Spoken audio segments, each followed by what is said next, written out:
إن الحمد لله نحمده ونستعينه ونستغفره ونعوذ بالله من شرور أنفسنا ومن سيئات أعمالنا من يهده الله فلا مضل له ومن يضلل فلا هادي له وأشهد أن لا إله إلا الله وحده لا شريك له وأشهد أن محمدا عبده ورسوله يا أيها الذين آمنوا اتقوا الله حق تقاته ولا تموتن إلا وأنتم مسلمون يا أيها الناس اتقوا ربكم الذي خلقكم من نفس واحدة وخلق منها زوجها وبث منهما رجالا كثيرا ونساء واتقوا الله الذي تساءلون به والأرحام إن الله كان عليكم رقيبا يا أيها الذين آمنوا اتقوا الله وقولوا قولا سديدا يصلح لكم أعمالكم ويغفر لكم ذنوبكم ومن يطع الله ورسوله فقد فاز فوزا عظيما أما بعد فإن أصدق الكلام كلام الله وخير الهدي هدي محمد صلى الله عليه وسلم وشر الأمور محدثاتها وكل محدثة بدعة وكل بدعة ضلالة وكل ضلالة في النار. أعوذ بالله من الشيطان الرجيم. بسم الله الرحمن الرحيم. ولله الأسماء الحسنى فادعوه بها وذروا الذين يلحدون في أسمائه سيجزون ما كانوا يعملون.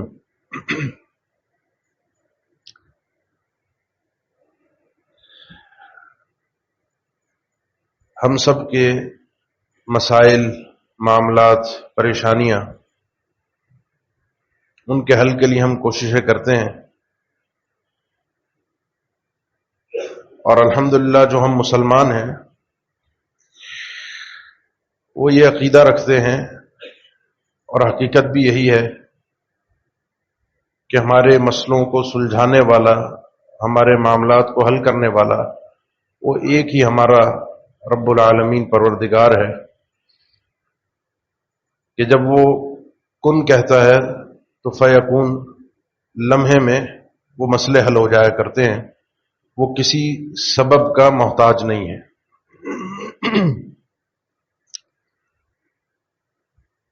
مسئلہ ہے ہمارے اللہ سے تعلقات کا، ہمارے اپنے رب سے، پروردگار سے مانگنے کے طریقہ کار کا۔ آج آپ سے جو گفتگو کرنی ہے وہ اسی ایک نقطے کو سمجھانے کی کوشش کرنی ہے کہ اللہ سے، اپنے رب سے، اپنے پروردگار سے جب انسان کچھ بات کرنے کے لیے بیٹھتا ہے، کچھ اپنے دل کے مسئلے مسائل، اپنے حالات سے آگاہی دینے کے لیے بیٹھتا ہے، تو کیا اسلوب ہے، کیا طریقہ ہے اس رب سے مانگنے کا؟ کیونکہ یہ مانگنا عبادت ہے، اور عبادت اللہ تعالیٰ کے بتائے ہوئے طریقے کے مطابق ہو تو ہی مزیدار ہوتی ہے، اور وہی رب العالمین کو پسند ہوتی ہے۔ تو مانگنے میں اللہ سے، اپنے معاملات کو پیش کرنے میں ایک طریقہ اور ایک سلیقہ ہے، اور وہ طریقہ یہ ہے کہ انسان اپنی ضرورت کو، اپنے مسئلے کو، اپنی حاجت کو پیش کرنے سے پہلے اپنے اللہ کے سامنے کوئی اس کی پسندیدہ چیز کا تذکرہ کر دے، اپنے رب کی محبوب چیز کا تذکرہ کر دے، اور پھر اپنی التجا کو چاہے واضح الفاظ میں یا اشاروں کنایوں میں اللہ کی تعریف کرتے ہوئے آگے بڑھ جائے، اور یہ دو تین جملوں میں بات ہو جاتی ہے۔ اللہ تعالیٰ سے اپنا قضیہ، اپنا مدعا بیان کرنے کے لیے مزہ اس کا ہے کہ سب کہہ بھی دے اور دو تین جملوں میں اپنی بات نپٹا بھی دے۔ تو یہ سلیقہ اور طریقہ تھوڑا سا آج آپ کے سامنے ذکر کرنا ہے کہ اللہ تعالیٰ کو وہ کون سی ادا ہے جو مانگنے میں پسند آتی ہے، جس سلیقے اور طریقے کو میں اور آپ اپنے خاص التجاؤں میں، تنہائی کے عالم میں جب رب سے محو گفتگو ہوں تو اس کو ہم استعمال کریں۔ اللہ تعالیٰ کو پسند ہے کہ اس کے بڑے خوبصورت نام ہیں، دوسرے ساتھ ساتھ یہ سمجھ لیجئے کہ اس کی خوبصورت صفات ہیں۔ یہ نام اللہ کے خالی نام نہیں ہے، میرے اور آپ کے جو نام ہیں وہ خالی نام ہے۔ میرا نام اگر عبداللہ میرے والدین نے رکھا تو وہ عبداللہ رکھ دیا، ضروری نہیں ہے کہ میں اللہ کا بندہ ہوں بھی، لیکن رب العالمین کے جو نام ہیں وہ نام بے معنی نہیں ہیں، ان کے پیچھے رب کا پورا پورا حقیقی تعارف ہوتا ہے۔ جب ہم اللہ کو، اللہ تعالیٰ سے گفتگو کرتے ہوئے، بات کرتے ہوئے اس کے پیارے ناموں کا تذکرہ کرتے ہیں تو دو سلیقے اور طریقے اللہ کے نبی صلی اللہ علیہ وسلم نے ہمیں سکھائے ہیں کہ اپنی گفتگو سے پہلے اللہ کو یہ پسند ہے کہ اس کی تعریف کی جائے اور اس کے پیارے اور خوبصورت ناموں کے ذریعے سے اس سے بات کر لی جائے۔ اور وہ دو طریقوں میں ایک طریقہ تو آپ صلی اللہ علیہ وسلم نے خود سکھایا، بلکہ سکھانے کے بعد فرمایا ینبغی لمن سمعہن یتعلمہن، جو آدمی یہ طریقہ سن رہا ہے مجھ سے، آپ صلی اللہ علیہ وسلم نے بیان فرمایا جو یہ بات سن رہا ہے مجھ سے، اس کو چاہیے کہ اس کو سیکھ بھی لے اور اس انداز اور طریقے کو اپنا کر اللہ کے سامنے اپنی التجاؤں کو پیش بھی کرے۔ وہ ایک خاص طریقہ تھا، آپ صلی اللہ علیہ وسلم نے بیان فرمایا اسألک اللہم بکل اسم هو لک سمیت به نفسک او انزلته فی کتابک او علمته احدا من خلقک او استأثرت به فی علم الغیب عندک ان تجعل القرآن ربیع قلبی ونور صدری وجلاء حزنی وذهاب ہمی۔ اے اللہ میں سوال کر رہا ہوں، تجھ سے مانگ رہا ہوں،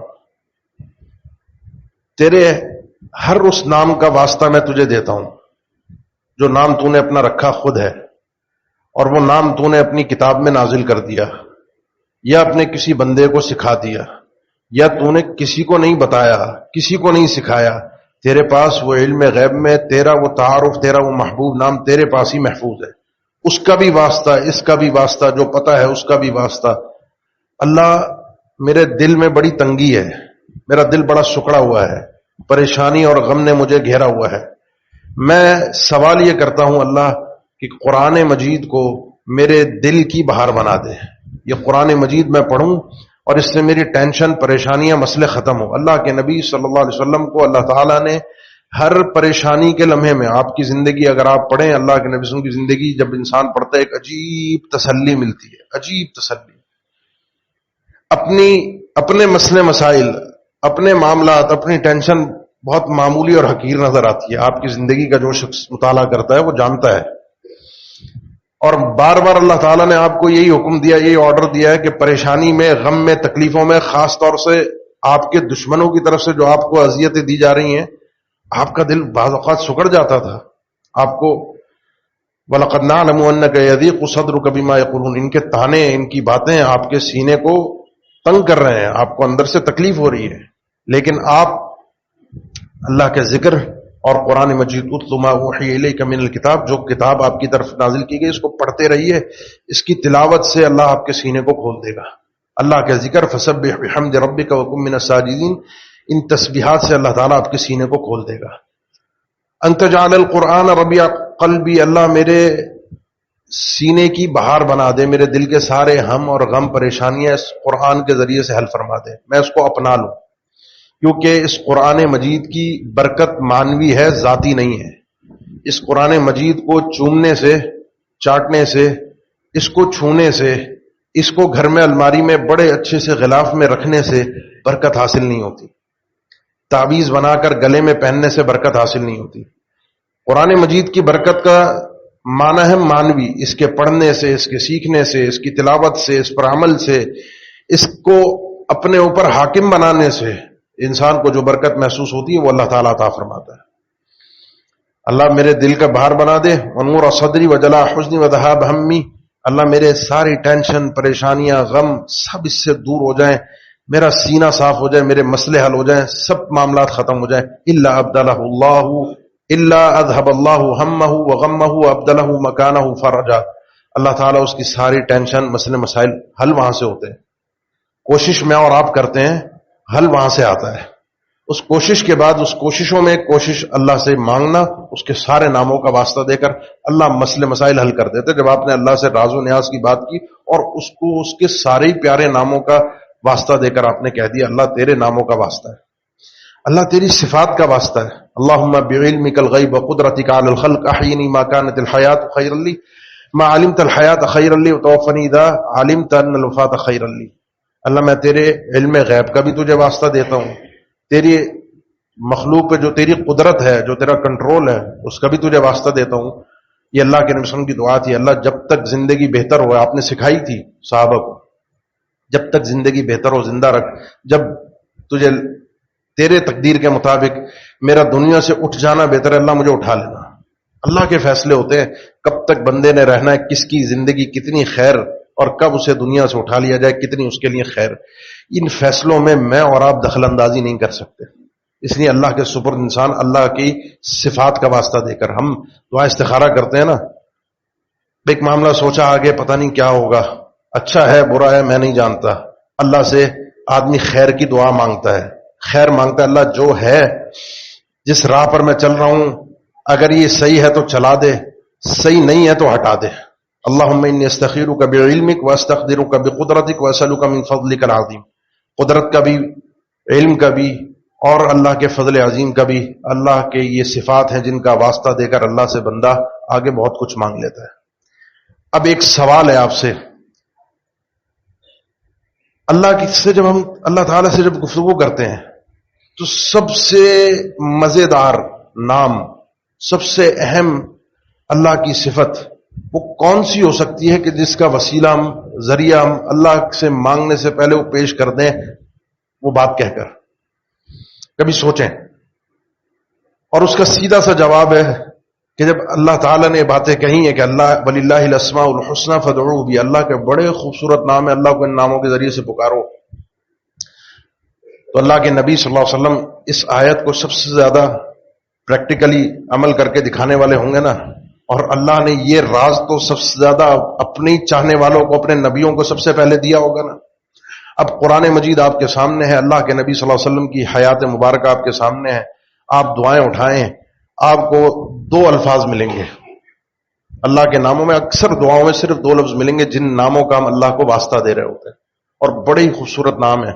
یہ کوئی ایسی کوئی ڈھکی چھپی چیز نہیں، کوئی راز ہو کہ اسم اعظم کی طرح، کہ لوگ سمجھتے ہیں اسم اعظم کوئی خاص نام ہے جو اللہ نے کسی خاص بندے کو دیا ہے، بس اسی کی سنی جاتی ہے، اسی کی لگتی ہے۔ آپ اور میں ڈائریکٹ بات کریں اللہ سے، اللہ میرا رب ہے، وہ میرا پروردگار ہے، اس نے مجھے پیدا کیا، مجھے تنہا نہیں چھوڑا، میری سنے گا وہ، لیکن میں سنوانے والا بنوں، اللہ سے بات تو کروں اس سلیقے اور طریقے اور ادب کے ساتھ۔ وہ دو نام ہیں، ایک آپ بہت زیادہ سنتے ہیں قرآن مجید میں، بار بار اللہ کے نبی صلی اللہ علیہ وسلم کی زبانی بار بار آتا ہے، ربنا ربی، اے ہمارے رب، اے میرے رب، اے میرے پروردگار، اے وہ ذات ہستی جس نے مجھے پیدا بھی کیا، مجھے سنبھالا بھی، مجھے کھلایا بھی، پالا بھی، میرے مسئلے مسائل بھی حل کیے۔ یہ سارے رب کے معنی، میرے لیے سارا سسٹم چل رہا ہے، میرے لیے ساری آسانی کر رہا ہے۔ اب اس نام، اور ابن رجب رحمہ اللہ بڑے زیرک علماء میں سے گزرے ہیں، وہ کہتے ہیں یہ رب، اللہ سے بات کرتے ہوئے، گفتگو کرتے ہوئے، دعا کرتے ہوئے لفظ رب کہنا، یہ دعاؤں میں بڑا خاص وظیفہ ہے، دعاؤں کا بڑا خاص وظیفہ ہے، لیکن اس سوچ اور سمجھ کے ساتھ۔ اکثر انبیاء کی دعائیں بھی آگے ہم اور بھی ذکر کریں گے، اکثر انبیاء کی دعائیں جو آپ قرآن میں، ربنا ظلمنا انفسنا ربنا هب لنا من ازواجنا ربنا اصرف عنا عذاب جہنم ربنا اغفر لنا ولاخواننا ربنا آتنا فی الدنیا حسنہ، پڑھتے جائیے آپ کو ربی نظر آئے گا۔ یا پھر اللہم، یہ دوسرا ہے اللہم، اللہ کے نبی صلی اللہ علیہ وسلم کی اکثر دعاؤں میں اللہم، بکثرت دعائیں ہیں اللہم کے ساتھ۔ اور اللہم کیا ہے، یہ عربی گرامر کے حساب سے وقت نہیں ہے کہ اس کی میں آپ کو ترکیب اور تحلیل کر سکوں۔ یہ یا اللہ، دوسرے معنی میں ہم اللہ تعالیٰ کو اللہ کے سب سے اعظم نام کا وسیلہ دے رہے ہوتے ہیں اللہ۔ اللہ تعالیٰ سے گفتگو کرتے ہوئے ان دو ناموں کو بکثرت اللہ کے سامنے پیش کرنا سیکھ لیجئے، اور اس لو کے ساتھ، اس سمجھ کے ساتھ، اس محبت کے ساتھ کہ آپ کو پتا ہو کہ واقعتاً وہ اللہ ہے اور واقعتاً وہ رب ہے، وہ کسی کا محتاج نہیں ہے، وہ کسی سے زیر نہیں ہو سکتا، اس کو کوئی چیز عاجز نہیں کر سکتی، اس کے ہاں حکمت ہے، تدبیر ہے، وہ ہر کام اپنے وقت پر کرتا ہے. میری التجائیں اپنے رب سے ہیں. اس کے ساتھ ساتھ مانگنے کے طریقہ کار میں دو چیزیں اور ایڈ کر لیجئے، بڑی مزیدار چیزیں. دو چیزیں، ایک ہے آپ کا میرا کیا ہوا کوئی نیک عمل، میرا اللہ تعالیٰ پر ایمان، میرا اللہ تعالیٰ پر توکل، میرا اللہ کے نبی صلی اللہ علیہ وسلم کی اتباع کرنا، میرا اللہ کے نبی صلی اللہ علیہ وسلم سے محبت کرنا، یہ سارے نیک اعمال کہلائے جاتے ہیں. ان کو بندہ اللہ کے سامنے پیش کرتا ہے، التجاؤں میں اللہ کے سامنے رکھتا ہے. ربنا اننا سمعنا منادی ینادی للایمان ان آمنوا بربکم فآمنا. اللہ ہم نے سنا کوئی ندا دے رہا تھا، بندوں کو سمجھا رہا تھا کہ اللہ پر ایمان لے آؤ. اللہ ہم ایمان لے آئے. فاغفر لنا، اے اللہ ہمارا اب یہ ایمان تیرے سامنے ہے، اس کو ہم تیرے سامنے پیش کر رہے ہیں تیرے حکم کے مطابق. اللہ تیرے بندے ہیں، ہمیں بخش دے. الذین یقولون ربنا اننا آمنا فاغفر لنا ذنوبنا. اللہ کے نیک بندے وہ ہیں جو اللہ کے سامنے دعا کرتے کہ اللہ ہم تیرے اوپر ایمان رکھنے والے بندے ہیں، تجھے مانتے ہیں. اب یہ انداز کہ اللہ کے سامنے اپنے ایمان کو پیش کرنا، اللہ کے سامنے اپنے آپ کی میری جو اللہ کے نبی صلی اللہ علیہ وسلم سے محبت ہے، آپ کا اور میرا اللہ کے نبی صلی اللہ علیہ وسلم کے طریقہ کار کو اختیار کرنا ہے، یہ جو انداز ہے نا، یہ دعاؤں میں بڑا مؤثر ہوتا ہے.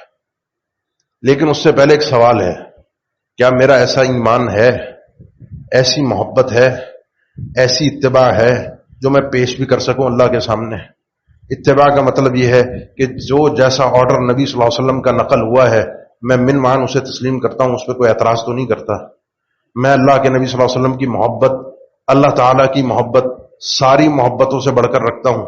میرا اللہ پر ایسا ایمان ہے کہ وہ ایسا غیر متزلزل ایمان ہے کہ مجھے کسی چیز پر ایسا بھروسہ ہی نہیں ہے، اعتماد ہی نہیں ہے. میرے سارے اعتماد کا لب لباب میرے رب کی ذات ہے، میں اپنے رب پہ آخری بھروسہ کرتا ہوں. اس انداز کا اگر آپ کے پاس ہے، آپ اللہ کے سامنے پیش کر دیجئے، اللہ کے سامنے رکھ دیجئے، اپنے نیک عمل کو اللہ کے سامنے رکھ دیجئے. اللہ میری یہ نیکی تھی، میرا یہ عمل تھا، میں تیرے سامنے پیش کر رہا ہوں، میرا مسئلہ حل فرما دے. مشہور واقعہ ہے نا جو آپ بارہا سنتے ہیں، 3 لوگ غار میں پھنس گئے تھے، بخاری مسلم میں زیادہ تفصیل صحیح مسلم کے اندر موجود ہے. انسان اپنی نیکی کو پیش کرتا ہے، وہ ایک پریشانی میں تھے، ایک غم میں تھے. آپ کے ساتھ بھی بڑے غم ہیں، بڑی کوئی پریشانیاں ہیں، اور وہ ایسی پریشانی بعض اوقات ہوتی ہے کہ انسان کو آگے موت نظر آ رہی ہے، کوئی حل نہیں ہے. اب آپ نے اگر اس کیفیت سے باہر نکلنا ہے، آپ کے پاس کوئی حل نہیں ہے، آپ کچھ نہیں کر سکتے، نہ کسی کو کال کر سکتے ہیں، نہ کوئی آ سکتا ہے بچانے، نہ آپ خود نکل سکتے ہیں. لاچاری اور بے بسی میں انسان کے پاس کچھ یاد کرے، اپنے ماضی میں اپنی میموری کے اندر چیک کرے، کوئی نیکی نکلتی ہے لسٹ کے اندر، کوئی ایسی ہو کہ جو واقعتاً نیکی کہلانے کے قابل ہو، وہ واقعتاً ایسی ہو کہ اللہ کے سامنے رکھ بھی سکتا ہو. پھر بندہ رکھے گا تو مزہ بھی آئے گا. اللہ یہ ایک نیکی تھی، ماں باپ کی جو خدمت تھی، میں نے بچوں کو نہیں پلایا تھا دودھ، ساری رات لے کر کھڑا رہا تھا. اللہ وہ مزدور تھا، میں نے اس سے اجرت لی تھی، اس سے کام لیا تھا، کام کرنے کے بعد معاوضے پر انبن ہو گئی تھی، وہ چھوڑ چھاڑ کے چلا گیا، اس کے معاوضے کو میں نے سنبھالا نہیں، سنبھالنے کے بعد اس کو میں نے مزید کاروبار میں اور بزنس میں لگا دیا تھا. کھا نہیں گیا کہ چھوڑ گیا، اس کی مرضی، وہ خود لے کر نہیں گیا. میں نے رکھ بھی نہیں دیا امانت کے طور پہ اٹھا کے کہ اس کے 100 200 500 1000 10,000 بنتے ہیں، میں نے الگ رکھ دیا، کبھی زندگی میں آئے گا دے دیں گے، پرچی پہ لکھ دیا مل جائے گا اس کو. میں نے اس کے ساتھ نیکی اور خیر یہ کی کہ اس کے پیسے کو کاروبار میں لگا دیا، اور زندگی میں ایک وقت آیا کہ وہ آ بھی گیا. میں نے اس سے کہا یہ سارا ریوڑ جو بکریوں کا ہے، یہ سب کچھ جو سامنے کھڑا ہے، یہ تیری ہی مزدوری تھی جس کو میں نے کاروبار میں لگایا تھا. اللہ وہ ساری چیزیں لے کر چلا گیا، مڑ کے بھی نہیں دیکھا، اور تیری رضا کے لیے میں نے نیکی کی تھی. اب میں مصیبت میں ہوں. اب سوال یہ ہے کہ ایسی کوئی ہے نیکی فہرست، تو ذرا سے تلاش تو کرنے کی ضرورت ہے نا. اللہ سے جب بات ہوتی ہے راز و نیاز کی، تو اللہ کے لیے کچھ کیا ہوا بھی تو ہو، کوئی ایسی جس کو ہم عام بازاری زبان میں کہنا ادھم نیکی، بڑی نیکی، وہ ہو بھی تو صحیح نا، کوئی ایسا کیا بھی تو ہو، کارنامہ ہو، اللہ یہ کیا تھا میں نے. اور ایک دفعہ نہیں، اللہ کے سامنے زندگی میں 10 دفعہ آپ رکھیں. اور یہ بھی ذہن میں رکھیں کہ اللہ کے سامنے اپنی نیکی رکھنے میں دنیا مانگنے سے کوئی فرق نہیں پڑتا. دنیا کی غرض سے نیکی کرنا اور اللہ کے لیے نیکی کر کے بعد میں دنیا مانگ لینا، ان دو چیزوں میں فرق ہے۔ اللہ نے نیکیوں کے صلے کے اندر دنیا بھی رکھی، آخرت بھی رکھی۔ وَمَن يَتَّقِ اللَّهَ يَجْعَل لَّهُ مَخْرَجًا وَيَرْزُقْهُ مِنْ حَيْثُ لَا يَحْتَسِبُ وَمَن يَتَّقِ اللَّهَ يُكَفِّرْ عَنْهُ سَيِّئَاتِهِ وَيُعْظِمْ لَهُ أَجْرًا وَمَن يَتَّقِ اللَّهَ يَجْعَل لَّهُ مِنْ أَمْرِهِ يُسْرًا رَبَّنَا آتِنَا فِي الدُّنْيَا حَسَنَةً وَفِي الْآخِرَةِ حَسَنَةً وَقِنَا عَذَابَ النَّارِ۔ اللہ ہمیں دنیا بھی عطا فرما، دنیا بھی رب نے دینی ہے، میرے دنیا کے مسئلے کوئی اور حل نہیں کرے گا، وہ بھی رب العالمین حل کرے گا، اور مانگنے بھی میں نے اس سے ہے، کہنا بھی اس سے ہے۔ میری بیماری ہے، میرے کاروبار کا مسئلہ ہے، میرے گھر بار کا مسئلہ ہے، میرے بچوں کا مسئلہ ہے، میرے بڑوں کا مسئلہ ہے، میرے لین دین کا مسئلہ ہے، کوئی بھی ایکس وائی زیڈ مسئلہ ہے، کوئی بھی پریشانی ہے، وہ حل کس نے کرنی ہے؟ میں اللہ کے سامنے اپنی کوئی نیکی ہوتی ہے بڑی کی اللہ کے لیے تھی، آج میں پھنس گیا، بڑا ہی کرب میں ہوں، بڑا ہی تکلیف میں ہوں، اللہ کے سامنے وہ نیکی رکھ دیتا ہوں۔ یہ ایک انداز ہے، ایک ٹرک ہے اللہ سے مانگنے کی۔ لیکن اس میں بس مختصر سا ایک اشارہ کر دوں تاکہ آپ کی بات سمجھ میں آ جائے۔ ہمارے مسلمانوں میں اکثریت ایسی ہے جو اللہ تعالیٰ سے جب اس انداز میں مانگتی ہے، اپنی نیکی سامنے رکھتی ہے، تو ان نیکیوں میں اللہ کے سامنے یوں بھی کہہ دیا جاتا ہے اللہ تعالیٰ کے سامنے کہ اللہ میں تجھ سے تیرے نبی کے، پیارے نبی کے واسطے سے مانگ لیتا ہوں۔ اب اس میں تین چیزیں ہیں۔ اللہ کے نبی صلی اللہ علیہ وسلم کے ذریعے سے مانگنا، ایک ہے اللہ کے نبی صلی اللہ علیہ وسلم جب تک زندہ تھے، حیات تھے، آپ سے لوگ آتے تھے، ہم اس کی بات کریں گے آخر میں، اپنی التجائے مسئلے مسائل بیان کرتے تھے، آپ صلی اللہ علیہ وسلم دعا فرما دیا کرتے تھے۔ یہ معاملہ تھا اور اب ختم ہو گیا۔ ایک ہے اللہ کے نبی صلی اللہ علیہ وسلم سے ڈائریکٹ مانگنا، اب آپ کے مقام واسطہ ذکر، اللہ کے ہاں ذکر کرنا، اللہ تیرے نبی کا جو مقام مرتبہ ہے، واسطہ میں دے رہا ہوں تجھے تیرے نبی کا۔ تو یہ پورا قرآن آپ کے سامنے ہے، پورا ذخیرہ حدیث آپ کے سامنے ہے، اللہ کے نبی صلی اللہ علیہ وسلم کے شاگرد جنہوں نے آپ سے دین سیکھا، ان کی زندگی میرے اور آپ کے سامنے ہے۔ ان سب دعاؤں کے اندر قرآن مجید میں کبھی بھی کسی نبی نے بھی اللہ تعالیٰ کے سامنے کوئی ایسا ذریعہ پیش نہیں کیا۔ آدم اور حوا جب یہ پریشانی میں تھے، انہوں نے اپنی گناہ کی معافی چاہنا، اللہ سے مانگنا چاہیے، تو قرآن میں اللہ تعالیٰ نے ان کے الفاظ جو ڈائریکٹ ذکر کے ربنا ظلمنا انفسنا وان لم تغفر لنا وترحمنا لنکونن من الخاسرین، ڈائریکٹ اللہ سے مانگا ہے۔ سب نبیوں نے ڈائریکٹ مانگا ہے، اللہ کے نبی صلی اللہ علیہ وسلم نے ڈائریکٹ مانگا ہے۔ یہ تعلیم ہی نہیں دی کہ اس ذریعے اور واسطے اور طریقہ کار کو اپنایا جائے۔ اس کا مطلب کیا ہے؟ اس کا مطلب یہ کہ شروع میں نے ذکر کیا، دعا عبادت ہے، دعا عبادت ہے۔ اس عبادت کے اندر میں اپنی مرضی شامل نہیں کر سکتا، اللہ سے اپنے طریقے سے نہیں کہہ سکتا۔ طریقہ وہ ہوگا، بات میری ہوگی، مسئلہ میرا ہوگا، التجا میری ہوگی۔ اصل جو چیز اب میں نے آپ کو بتانی ہے، وہ مزیدار چیز جو کام کی بات اللہ سے مانگنے میں، اس میں سب سے خوبصورت انداز ہوتا ہے دو لفظی بات۔ اللہ کے سامنے انسان اپنا دکھڑا، اپنا شکوہ، اپنی حالت اظہار کو بیان کر دے بس، اور خاموش ہو جائے۔ اللہ میں یوں ہوں، میرے ساتھ یہ مسئلہ ہے، میری یہ پریشانی ہے، اس کے بعد کوئی بات نہ کرے۔ اس کو کہتے ہیں، اس کو کئی علم نے، ابن تیمیہ نے، دیگر رحمہم اللہ، دیگر اہل علم نے لکھا ہے کہ اللہ تعالیٰ سے یہ مانگنا ہے خبر دینے کے ذریعے، اطلاع دینے کے ذریعے سے۔ انسان اللہ کو اطلاع دے کر کہتا کچھ بھی نہیں ہے کہ یہ مسئلہ حل کر دے، بس وہ بتا دے اللہ یہ ہے، معلوم تو ہے اللہ کو، لیکن میری یہ التجا، میرا یہ انداز، میرا یہ اسلوب اللہ کو پسند بہت ہے کہ بندہ یہ جانتا ہے کہ وہ لاچار ہے، وہ فقیر ہے، اور وہ یہ بھی جانتا ہے کہ وہ غنی ہے، وہ حمید ہے۔ یا ایھا الناس انتم الفقراء الی اللہ واللہ هو الغنی الحمید۔ بس وہ دو لفظی بات کرتا ہے، انی مسنی الضر وانت ارحم الراحمین۔ اللہ بہت تکلیف ہو گئی ہے، آگے کرنا کیا ہے وہ نہیں بتایا، وہ نہیں کہا، اللہ سے مانگا ہی نہیں۔ اللہ تکلیف بہت ہو گئی ہے۔ ایوب علیہ السلام اللہ کے بڑے مقرب نبی تھے، اتنا ہے کہ اللہ کو آگے کہا وانت ارحم الراحمین، اللہ سارے رحمت کرنے والوں کی رحمت ایک طرف، اور تیری رحمت کا جواب نہیں ہے، میری تکلیف بہت ہو گئی ہے۔ فاستجبنا له فکشفنا ما به من ضر، ادھر انہوں نے کہا، ادھر ہم نے قبول کیا اور سارے ان کی تکلیفوں کو دور کر دیا۔ ربی انی مغلوب فانتصر، اللہ میری اس وقت حالت یہ ہے کہ 950 سال ہو گئے اس قوم کو سمجھاتے سمجھاتے، اب میں ہار گیا ہوں، مغلوب ہو گیا ہوں۔ التجا یہ ہے کہ فانتصر، میرے لیے اب اللہ ان سے بدلہ لے لے، ان سے نپٹا دے۔ اپنی حالت کو، اپنے شکوے کو، اپنے مسئلے کو 2 لفظوں میں اللہ کے سامنے پیش کرنا. ربی انی لما انزلت الی من خیر فقیر. نوٹ کرتے جائیے، ربی وہ بھی آ رہا ہے اللہ کو، انک انت الغفور الرحیم وانت ارحم الراحمین یہ بھی آ رہا ہے، اور اپنی حالت زار کو بیان کیا جا رہا ہے، ربی انی لما انزلت الی من خیر فقیر. اللہ اس وقت بڑا محتاج لاچار ہوں. لاچاری کی بے بسی کا عالم یہ ہے کہ نہ کھانے کو ہے، نہ رہنے کو ہے، نہ کوئی مستقبل کا پتہ ہے کیا ہوگا، کہاں جاؤں گا. یہ تھے اللہ کے بڑے ہی مقرب، جس بندے سے اللہ نے دنیا میں ڈائریکٹ کلام کیا تھا بغیر کسی واسطے کے. اللہ کے کلام کو انہوں نے ڈائریکٹ سنا تھا. وہ اللہ سے التجا کرتے ہوئے کہہ رہے تھے ربی انی لما انزلت الی من خیر فقیر. اللہ کو سنایا، اللہ میں بڑا محتاج ہوں، بڑا تکلیف میں ہوں، بڑا درد میں ہوں، میرے مسئلے کو حل کر دے. جو کچھ تو نے آج تک خیر دی ہے میں اس کا محتاج ہوں. اللہ آگے بھی خیر ہی خیر چاہیے.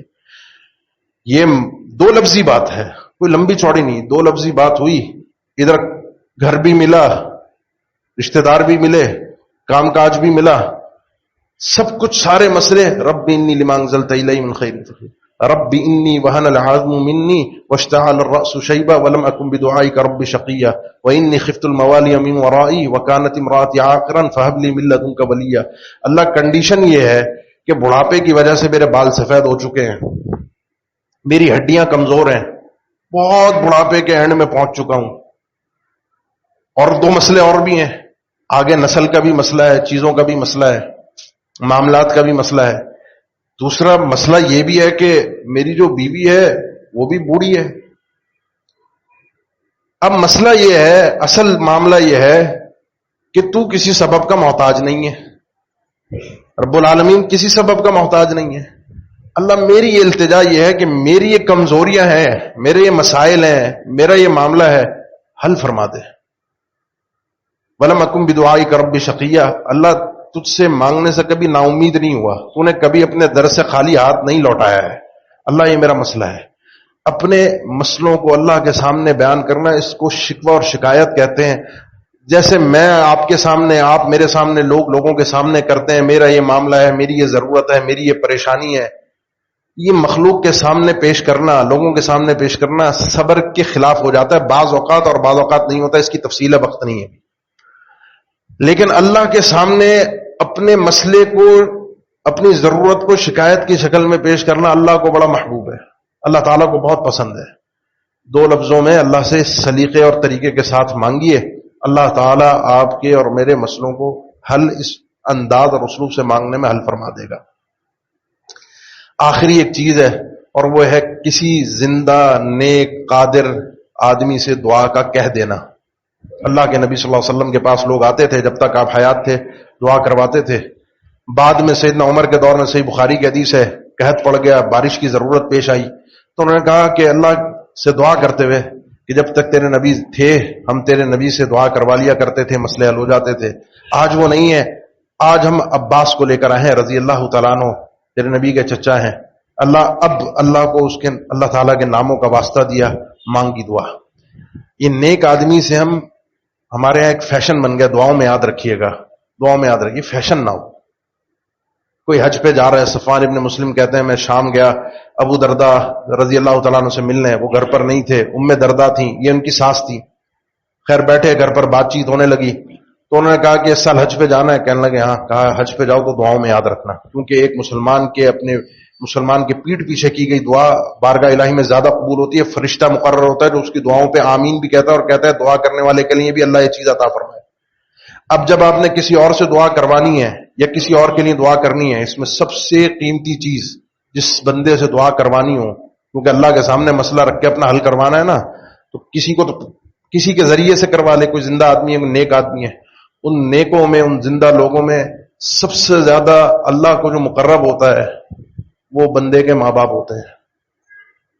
اپنے ماں باپ کو کہا کرے، بلکہ ماں باپ کو کہنے کی ضرورت تو نہیں ہوتی، ماں باپ خود ہی اتنی التجائیں کر دیتے ہیں اللہ سے اپنے بچوں کے لیے. اور یہ اللہ کے ہاں مقبول ہے کہ جب انسان اپنے بچوں کے لیے دعائیں کرتا ہے اللہ تعالیٰ اسے قبول فرماتا ہے. اقول قولی ھذا واستغفر اللہ لی ولکم وآخر دعوانا الحمد للہ رب العالمین.